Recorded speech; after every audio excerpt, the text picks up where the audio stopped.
नमस्कार। प्रेरणा के इस एपिसोड में आपका स्वागत है। आज हम बात करेंगे आज के बच्चे कल का भारत। हमारे देश के बच्चे बहुत होशियार रहे हैं, सारी दुनिया में उन्होंने नाम कमाया है। हमारे देश के जो महान लोग हुए हैं उन सब का बचपन भी देखने लायक है और उनसे हम बहुत कुछ सीख सकते हैं। हम सीखेंगे, हम आगे बढ़ेंगे, हमारे बच्चों को खूब आगे बढ़ाना है और इसी के लिए आज हम इसी विषय के ऊपर बात करेंगे। बच्चों में अच्छी अच्छी आदतें आती है तो बच्चे घर की शान बन जाते हैं। घर के सब लोग जब बच्चों को प्यार करते हैं तो बच्चे भी घर के लोगों को प्यार करते हैं। ये प्यार करने की आदत बने, बच्चों में ऐसे कुछ गुण आ जाएं कि वो माँ की इज्जत करे, पिताजी की इज्जत करे। रात को सोते समय अगर कोई बच्चा माँ के पाँव दबाता है तो माँ को कितना अच्छा लगता है। रात को सोते समय पिताजी के पाँव दबाते हैं तो पिताजी को कितना अच्छा लगता है। हमारे बच्चों का व्यवहार कुछ ऐसा होना चाहिए जो प्यार से भरा हो। कोई भी काम करना है तो वो हाथ बटाए, कभी माँ के काम में हाथ बटाए, कभी पिताजी के हाथ में काम में हाथ बटाए और घर के किसी भी काम को करते हुए वो संकोच ना करे। बच्चों का व्यवहार जब वो मीठी मीठी बातें करते हैं, तोतलाते हैं, छोटे बच्चे हों या बड़े बच्चे हों, घर के अंदर में रौनक तो तभी आती है जब घर में बच्चे होते हैं। बच्चे हमारी शान है, बच्चे हमारे घर की आन बान और शान है, बच्चे हमारे घर की खुशियां हैं। चाचा चाची हो या मामा मामी, दादा दादी हो या माताजी पिताजी या भाई बहन, सबका व्यवहार और बच्चों का उन सब के साथ व्यवहार ये बहुत महत्वपूर्ण है और इस पे ध्यान देना चाहिए। कभी कभी माताजी पिताजी का झगड़ा होता है, वो कुछ भी बात करते हैं बच्चों के सामने। नहीं, ऐसा कभी ना करें। बच्चों के सामने अच्छी बातें करें, बच्चों के सामने अपने जीवन के जो अच्छे गुण हैं वो प्रकट करें। बच्चों के सामने घटिया बात करेंगे, बच्चों के सामने झगड़ा करेंगे, बच्चों के सामने गाली गलौज करेंगे तो बच्चे बिगड़ेंगे। बच्चों के हृदय में हम बीज बो रहे हैं, हम ऐसा बीज बोए जो प्यार का बीज हो। कहते हैं बोए पेड़ बबूल का तो आम कहाँ ते खाए। हम ऐसे बीज बोने हैं जो आम जैसे हो, मधुर हो, मीठे हो। तो हमें अपने बच्चों को अच्छा बनाना है, उनमें अच्छे गुण बोने हैं तो खूब मीठा बोलना पड़ेगा। बच्चे जब कोई काम करते हैं तो प्रशंसा करो। बच्चे सुंदर सुलेख लिखते हैं, हैंडराइटिंग लिखते हैं तो बड़ाई करो। बच्चों को क्लास के अंदर में कोई इनाम मिला है तो आप थपथपी दो, उसको प्रशंसा करो। बच्चे कभी कभी और बहुत जल्द तैयार हो जाते हैं तो आप अप्रिशिएट करो। बच्चे कभी उदास हो जाते हैं तो आप उनको हिम्मत दो। बच्चों को लगे हमारे घर के लोग हमारी बहुत चिंता करते हैं, बहुत प्यार करते हैं। जब घर के लोग बच्चों को प्यार करते हैं तो बच्चे भी घर के लोगों को प्यार करते हैं। ये रेसिप्रोकल है, एक दूसरे से प्रभावित होता है और ऐसे व्यवहार हमारा अच्छा है। इसी तरह हमारा जीवन व्यवस्थित हो। बच्चा कैसे व्यवस्थित होता है? समय से पहले तैयार होना। अगर वो हड़बड़ी करता है तो वो एक्सीडेंट करेगा, चोट खाएगा, सेफ्टी को खतरा होगा। तो व्यवस्थित कैसे होगा? तो रात को ही अपना बैग लगा ले, अपनी किताबों को जचा के रखे, अपने स्थान पे किताबों को रखे, कॉपी को भी स्थान पे रखे। किताब के ऊपर जब कवर लगाते हैं, पुस्तक पे कवर लगाते हैं, अपना नाम सुंदर ढंग से लिखते हैं तो वो किताब भी अच्छी लगती है, वो कॉपी भी अच्छी लगती है। अपना पेन है, पेंसिल है, वो ठीक से रखे। जो व्यवस्थित बच्चे होते हैं वो पेन हमेशा जेब में रखते हैं। जो व्यवस्थित बच्चे होते हैं रुमाल भी रखते हैं। जो व्यवस्थित बच्चे होते हैं वो दोनों समय दातुन करते हैं या मंजन करते हैं। अपने दांत सुंदर लगे तो कितना अच्छा लगता है, पर उनकी सुंदरता तभी मिलेगी जब हम मंजन करेंगे और मंजन दोनों समय करने से दांत में कीड़े नहीं होते। जो लोग एक समय ही मंजन ब्रश करते हैं उनके दांत खराब हो जाते हैं। आप चाहे लाल दंत मंजन करो या काला पाउडर से करो या पेस्ट करो, नीम के नाम से आता है, दत्त वज्रदंती का आता है, दूसरों का भी आता है। आप कोई भी मंजन करो, स्वदेशी हो या दूसरा हो, परंतु 2 बार करो, जरूर करो। इससे दांत स्वस्थ होंगे। ये आदत है, ये हमारी हैबिट्स क्या हो। हम व्यवस्थित बच्चे कैसे बनेंगे? तो कुछ लोग क्या होगा, साल भर के अंदर में पढ़ाई नहीं करेंगे, खेलते रहेंगे और जब साल का आखिर आएगा, केवल परीक्षा के दिन आएंगे, उस समय खूब पढ़ेंगे, रात को भी दिन में भी। ये व्यवस्था ठीक नहीं है। अच्छे बच्चे वो हैं जो साल भर व्यवस्थित चलते हैं, समय पर पढ़ेंगे, समय पे खेलेंगे, समय पे योग भी करेंगे, समय पे हर काम करेंगे। जो काम सिस्टम से करते हैं, हर चीज़ को समय देते हैं, तो वो बच्चे अच्छे कहलाते हैं। अपनी ड्रेस को भी ठीक रखेंगे, अपने कपड़े भी जचा कर रखेंगे। जैसे किताब जरूरी है, कपड़े भी जरूरी है, अपने जूते और चप्पल भी जरूरी है, उनको पॉलिश करना, उनको भी साफ रखना, अपने बाल को भी कंघी करना है। तो अच्छे बच्चे इन सब बातों में व्यवस्था करते हैं, सिस्टमेटिक होते हैं। इससे क्लास में टीचर उनकी इज्जत करते हैं, प्रिंसिपल भी इज्जत करते हैं, घर में माता पिता इज्जत करते हैं, दादा दादी इज्जत करते हैं। तो हम सिस्टमेटिक बने, हम व्यवस्थित बने, अपना व्यवहार भी ठीक हो। कुछ बच्चे क्या करेंगे, केला खाएंगे, छिलके फेंक देंगे। कुछ बच्चे ऐसा करेंगे कि जिस काम को कर रहे हैं कूड़ा खिंडा देंगे। तो कूड़ा भी मत खिंडाओ, केले के छिलके भी मत फेंको, अपने कमरे को भी साफ रखो, अपने खाने के स्थान को भी साफ रखो। जो काम करो ठीक से करो और हेल्पिंग एटीट्यूड के साथ करो। तो ऐसे अच्छे बच्चे बनते हैं। हमारे देश के बच्चों को बहुत अच्छा बनाना है। हम एक नया भारत बनाएंगे, एक अच्छा भारत बनाएंगे, क्योंकि आज के क्लासरूम में कल का भविष्य बन रहा है। भारत कैसा होगा कल, ये तुम्हें देखना है तो हमारे क्लासरूम को देखो और हमारे स्पोर्ट्स के ग्राउंड को देखो। खेल के मैदान में भारत का भविष्य बन रहा है, क्लासरूम में भारत का भविष्य बन रहा है। जो बच्चे आज हैं टुडेज चाइल्ड, आज के बच्चे कल का भारत, तो हम कहते हैं child is the father of man. ऐसा भी कहा जाता है कि भविष्य कैसा बनेगा ये अगर आपको देखना है तो होनहार वीरवान के होत चिकने पात। तो आप क्लासरूम में देखो, आप ग्राउंड में देखो। सारी दुनिया में लोग ओलंपिक में इतने अवार्ड लेते हैं, भारत क्यों नहीं लेता? क्योंकि हमने बच्चों के ऊपर ध्यान नहीं दिया। हमारे बच्चों पे ध्यान देंगे। अगर बच्चे खूब खेलेंगे तो मजबूत बनेंगे। अगर बच्चे खूब खेलेंगे तो अपने क्लास में कंपटीशन करेंगे, फिर अपने स्कूल में कंपटीशन करेंगे, फिर अपने शहर में कंपटीशन करेंगे, फिर अपने प्रांत में कंपटीशन करेंगे और फिर पूरे भारत में करेंगे और फिर ओलंपिक में जाकर जीतेंगे।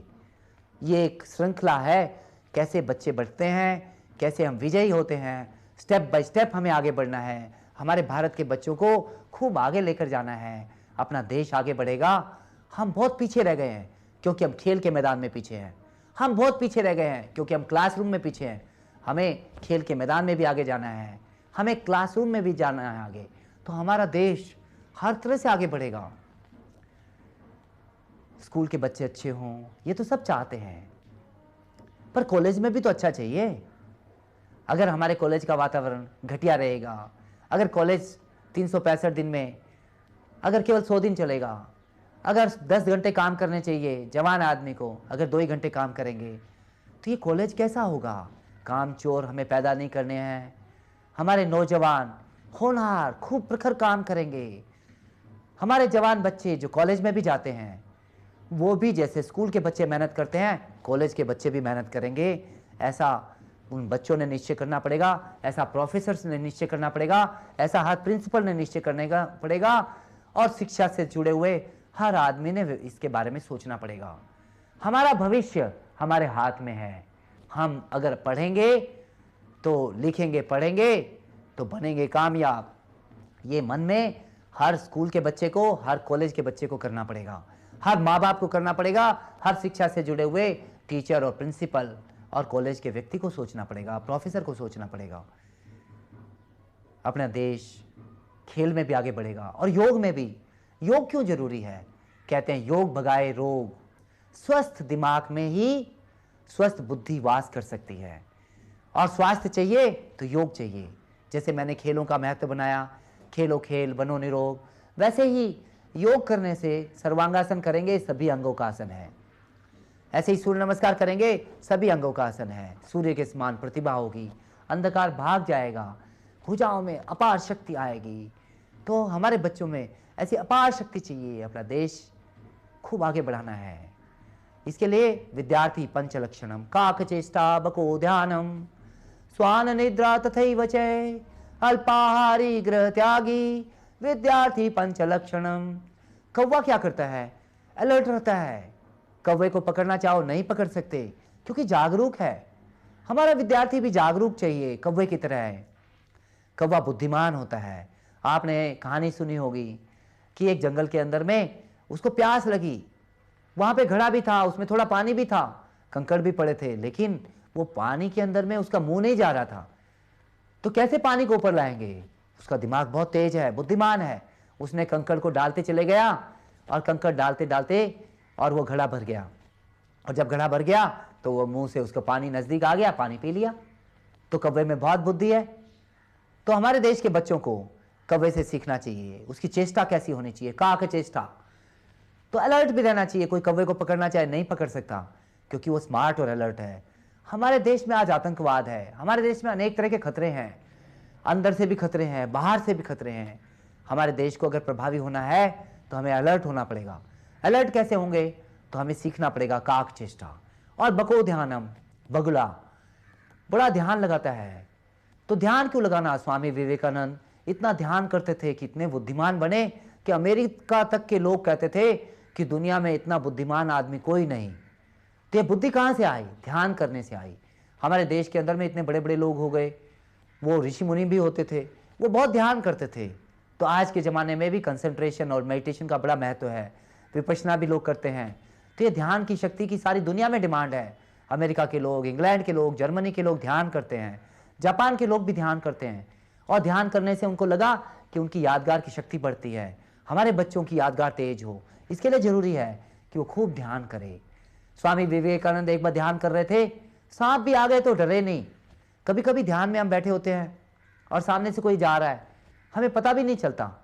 तो बच्चे जब पढ़ें, तो जब वो ध्यान से पढ़ाई कर रहे हैं तो उस समय पढ़ाई में ही ध्यान रहेगा। जब हम खेल खेलते हैं, खेल में ही ध्यान होगा। जब हम पढ़ाई करते हैं, पढ़ाई में ही ध्यान होगा। जब हम भोजन करते हैं, भोजन पे ध्यान होगा। एक समय में एक काम करो तो आप बहुत आगे बढ़ जाओगे। एक समय में एक काम करो और ध्यान की शक्ति को बढ़ाओ। संत ज्ञानेश्वर कितने तेजस्वी बन गए, कितने प्रखर बन गए, सारे भारत के अंदर उनका नाम हो गया। शंकराचार्य का नाम हो गया, क्योंकि वो ध्यान करते थे। ध्यान की अपार शक्तियां हैं, उससे हमारी सोचने की शक्ति बढ़ती है, हमारी बुद्धि बढ़ती है। कम पढ़ाई लिखाई से भी वो बहुत आगे बढ़ जाते हैं। रविंद्रनाथ टैगोर, वो भी बहुत आगे बढ़ गए थे। तो हमें इस ध्यान की शक्ति को बढ़ाना पड़ेगा। ऐसे देश के अंदर में पौंडीचेरी है, वहाँ ध्यान का बड़ा महत्व बताते हैं। शांति निकेतन है, उसमें भी रविंद्रनाथ टैगोर ने नए नए प्रकार से बच्चों का ध्यान कैसे बढ़े, वो चित्रकारी करेंगे तो पूरी लगन से करेंगे तो ध्यान बढ़ता है। जब वो अलग अलग तरह की क्रियाओं में लगते हैं, आर्ट एंड क्राफ्ट में लगते हैं, तो बच्चे बड़े ध्यान से करते हैं, उनको उसमें मज़ा आता है। जिस चीज़ में तुम्हें मज़ा आता है उस काम में तुम बहुत आगे बढ़ सकते हो। तो इस प्रकार से ध्यान के द्वारा हर चीज़ में मज़ा आना चाहिए। हर चीज़ को जब करते हो, जिस चीज़ को करोगे, जब हिंदी पढ़ो तो हिंदी में मज़ा लो, जब अंग्रेजी पढ़ो तो उसमें मज़ा लो, जब गणित पढ़ो तो गणित में मज़ा लो, जब आप सोशल स्टडीज़ पढ़ते हो तो उसी में मज़ा लो, जब पेंटिंग और आर्ट करते हो तो उसी में मज़ा लो। तो जिस चीज़ को करो उसी चीज़ में मज़ा लो, तो बहुत आगे बढ़ोगे। हर काम को खेल की तरह लगन के साथ करो, हर काम के अंदर में मज़ा लो, तो तुम्हारी प्रतिभा का खूब विकास होगा। अपनी प्रतिभा को बढ़ाओ। तो काक चेष्टा बको ध्यानम स्वान निद्रा। कुत्ता क्या करता है कि हल्की सी आहट होते ही वो जाग जाता है। तो हमारे देश के विद्यार्थी कैसे होने चाहिए, हमारे देश के बच्चे कैसे होने चाहिए? तो वो कुंभकर्ण की नींद नहीं होनी चाहिए, वो जागरूक होने चाहिए। तो कैसे जागरूक होंगे? तो कुत्ते को एक हल्की सी आहट होती है, वो जाग उठता है। कुंभकर्ण की जब हम बात करते हैं तो उसको कितना आलस्य था, उसको जाग ही नहीं आती थी, 6 महीने तक सोता था, और उसको जगाने के लिए नगाड़े बजाते थे। जिन लोगों ने रामायण सीरियल देखा होगा उन्होंने देखा होगा कुंभकर्ण की कहानी। कुंभकर्ण जो है वो भयंकर निद्रा में, भारी भरकम विशाल शरीर, उसका भोजन भी कैसा होता था। वो तामसिक भोजन करते थे, घटिया भोजन करते थे, बहुत मिठाई खाते थे और फिर आलस में पड़े रहते थे, सुस्ती रहती थी। हमारे देश के बच्चों को सुस्ती नहीं चाहिए, कुंभकर्ण की नींद नहीं चाहिए, वो स्मार्ट चाहिए, उत्साही चाहिए, चेहरे पे मुस्कान हो, ऐसे बच्चे चाहिए। ऐसा लगने चाहिए कि फूल खिला है। बच्चे माने खिलता हुआ एक फूल, प्रसन्नता से भरा हुआ, खुशियों से भरा हुआ, प्रेरणा से भरा हुआ, उत्साह से भरा हुआ, हिम्मत से भरा हुआ, और आलस्य ना हो। तो इसके लिए कुत्ते को देखना चाहिए। कुत्ता जो है रात के टाइम अंधकार में जब सब सोए होते हैं, जब हल्की सी आवाज़ के अंदर में वो जाग जाता है। तो हमारे बच्चों को जो है स्मार्ट ऐसा, अलर्ट ऐसा होना चाहिए, हल्की सी आहट में जाग जाएंगे, उसकी नींद भी और स्वान निद्रा होनी चाहिए। तो काक चेष्टा बको ध्यानम स्वान निद्रा तथैव च अल्पाहारी। बच्चे को अल्पाहारी होना चाहिए। जब हम भोजन भूख से कम करते हैं तो हम स्मार्ट रहते हैं। जब हम भूख से ज़्यादा खाते हैं तो हम रोगी बनते हैं। अल्पाहारी से स्वास्थ्य अच्छा होता है और भूख से ज़्यादा खाने से स्वास्थ्य बिगड़ता है। हमारी यादगार कैसे तेज होगी? भूख से थोड़ा कम खाओ, यादगार बढ़ जाएगी। भूख से थोड़ा ज़्यादा खाओ तो यादगार घटिया हो जाएगी, कमज़ोर हो जाएगी। तो बच्चों को तो बहुत कुछ पढ़ना है, बहुत कुछ सीखना है, उसकी यादगार तेज होनी है। तो उस यादगार को बढ़ाने के लिए उसे भूख से थोड़ा कम खाओ और उससे हमारे अंदर में एक जठराग्नि होती है। उस जठराग्नि के अंदर ढेर सारा भोजन डाल दो, वो अग्नि बुझ जाएगी, उसकी स्मार्टनेस बुझ जाएगी, स्फूर्ति बुझ जाएगी। और उस जठराग्नि के ऊपर भूख से थोड़ा कम डालो तो वो प्रज्वलित होती है, प्रखर होती है और यज्ञ की तरह जलती है। हमारा जीवन एक यज्ञ बने, ज्ञान का प्रकाश बने और इसके लिए उसको आहुति देनी पड़ती है भोजन की। भोजन हमारे यज्ञ रूपी इस प्रज्वलित अग्नि के अंदर एक भोजन जो है एक आहुति है। वो आहुति जो है एक सात्विक भोजन की हो, एक अल्पाहार हो, थोड़ी थोड़ी डालो तो वो प्रखर प्रज्वलित होगी। तो भूख से थोड़ा कम खाओ, सात्विक भोजन करो। अपने देश में तो भगवान राम भी भोजन करते थे, कंद मूल फल खाते थे। गुरुकुलों के अंदर में बच्चे रहते थे, कौन सा भोजन करते थे? सात्विक भोजन करते थे। जमीन के अंदर लगने वाला भोजन, जमीन के ऊपर लगने वाला भोजन, पेड़ों के ऊपर लगने वाला भोजन, तो वो बड़ा पवित्र भोजन है, प्रकृति के अनुकूल है। ये प्रकृति का भोजन हमें बड़ा स्वास्थ्य देता है, आरोग्य देता है, शक्ति देता है, स्फूर्ति देता है, बुद्धि देता है, तेजस्विता देता है। तो हमें प्राकृतिक भोजन अधिक करना चाहिए। कंद मूल फल खाने की जो परंपरा राम ने डाली, हनुमान जी ने डाली, हमारे जीवन में भी हम वैसी ही परंपराओं को लाएं। हम श्रेष्ठ भोजन करेंगे। हमारी माता हमारा कितना चिंता करती है, पिता कितना चिंता करते हैं, घर के लोग, दादा दादी हमारा कितना ध्यान रखते हैं। हम एक श्रेष्ठ भोजन, सात्विक भोजन, अल्पाहारी बनेंगे, भूख से थोड़ा कम खाएंगे। तो काक चेष्टा बको ध्यानम स्वान निद्रा तथैव च अल्पाहारी गृह त्यागी विद्यार्थी पंचलक्षणम। विद्यार्थी के पंच लक्षणों में एक आखिरी बात, पांचवी बात है और वो है गृह त्याग। हमारे देश के बच्चे पहले गुरुकुलों में पढ़ते थे। भगवान राम भी गुरुकुल में थे, भगवान कृष्ण भी और सुदामा भी गुरुकुल में थे। भगवान राम गुरुकुल में क्यों रहते थे? तो वहाँ पे उनके जो गुरु थे वो बताते हैं कि गुरुकुल के अंदर में कभी वो वर्षा में काम करते थे तो वर्षा में भीगते भी थे, कभी सर्दी के अंदर में सर्दी सहन करते थे, गर्मी में गर्मी सहन करते थे और खूब काम करते थे। वो खेतों में भी जाकर काम करते थे, पूरे गुरुकुल की सफाई करते थे। कोई काम छोटा नहीं, कोई काम बड़ा नहीं, तो हर काम को करना। भोजनालय में जाकर भोजन भी बनाते थे। तो हमारे देश के बच्चे कोई काम को छोटा नहीं मानेंगे, छुआछूत नहीं करेंगे, हर काम को करेंगे, कठोर काम को करेंगे। भगवान भारत के राजा भी करते थे, भगवान राम ने किया, राम लक्ष्मण भरत और शत्रुघ्न ने किया। कृष्ण और सुदामा एक तो राजा के बेटे थे और एक तो बहुत गरीब के बेटे थे, पर फिर भी साथ रहते थे। मिलकर काम करेंगे, मिलकर रहेंगे। हमारा बचपन कोई छोटा नहीं, कोई बड़ा नहीं। हम भारत के बच्चे भाई भाई, हम भारत के लोग भाई भाई। हम प्यार से रहेंगे। ये स्कूल में दिखे, ये हमारे पढ़ाई के वातावरण में दिखे। और जब कैंप लाइफ में जाते हैं, मिलिट्री के कैंप लगते हैं, एनसीसी के कैंप लगते हैं, स्काउट्स के कैंप लगते हैं, उसमें बच्चे चले जाते हैं, घर छोड़ कर जाते हैं। कुछ दिनों के लिए जब साथ रहते हैं तो वो गृह त्याग जब करते हैं तो उनको समय ज़्यादा मिलता है। ज़्यादा समय में जो है ज़्यादा काम कर सकते हैं, तो शरीर का विकास कर सकते हैं, बुद्धि का विकास कर सकते हैं, टीम वर्क को बढ़ा सकते हैं। और इस प्रकार से हम सब बच्चे बहुत आगे बढ़ेंगे, बहुत होनहार बनेंगे और इस प्रकार से विद्यार्थी जीवन एक श्रेष्ठ जीवन बनेगा।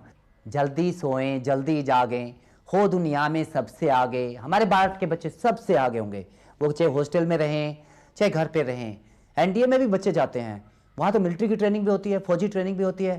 तो बच्चों को एक हार्ड लाइफ की तैयारी हमारे देश में हमें करनी है।